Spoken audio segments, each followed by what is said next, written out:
Welcome to Corbenic, and welcome to the opening of the Corbenic Poetry Path. It's lovely to be at this stage. The whole idea of having a poetry path has only been possible because of the full support of the Corbenic community here, who have been behind it from the outset. It's also only been possible because of the poets who have given their words to it, because I guess without them it would just be the Corbenic Path.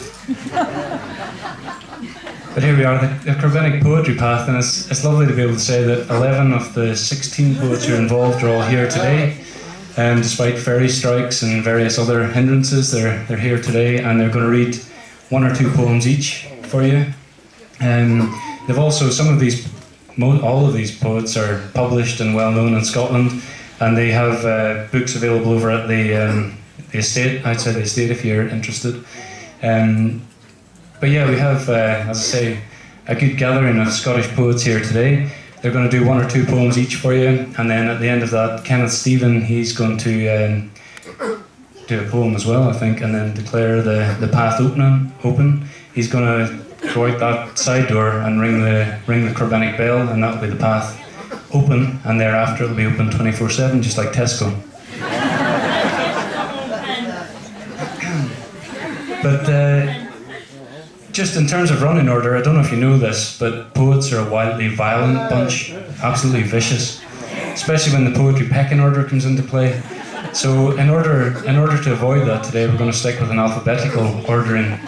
Now that complies with our poetical risk assessment we've done for the event. But yeah, so first up, and not for the first time in our life, I'm sure, it's Patricia Ace.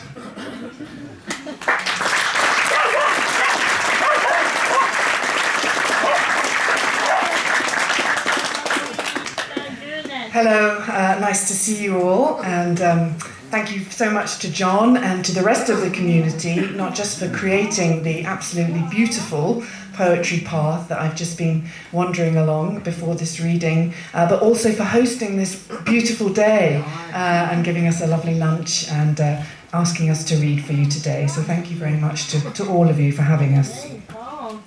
The first poem is from my book called Fabulous Beast, and it's called Settlement. A line from this poem is sort of up the top of the hill, etched in glass, looking over a lovely view there, so you might recognise that.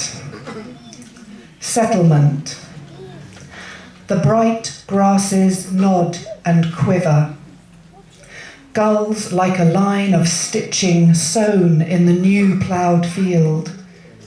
The hands that placed these stones, one on top of other. Gargle of burn under culvert of stone. Bog cotton fairies drown in the marshland. In the shady wood, trees hiss their tails. When the wind drops, I hear voices. A lark flushed from her nest, chatters, dives. Sheep shelter in the lee of a bale. The people who settled here, faces each deep by distant lives, scored by work and weather. The twisted silver stalks of heather. And the second poem I'm going to read, in the book there's several poems based at a lovely little loch up near where I live in Crieff. It's called Loch Mealbroden, and it was very much a favourite place of mine, so a few of the poems in the book are about there. But it is part of an estate, so I went up recently and it had been dramatically changed almost overnight and was almost unrecognisable. So I wrote this poem as a little bit of a protest. It's called Estate Management.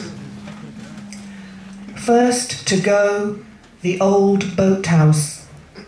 Planks blackened by rot, its roof crowned the water like a paper hat. The jetties, untended, not to be trusted, succumbed to rushes and were drowned. The wood was felled.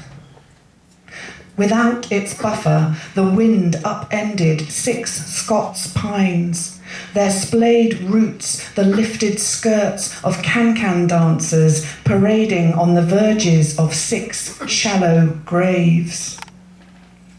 Our picnic spot flensed by storms from the north, the osprey nest spilled in the loch. Thank you very much.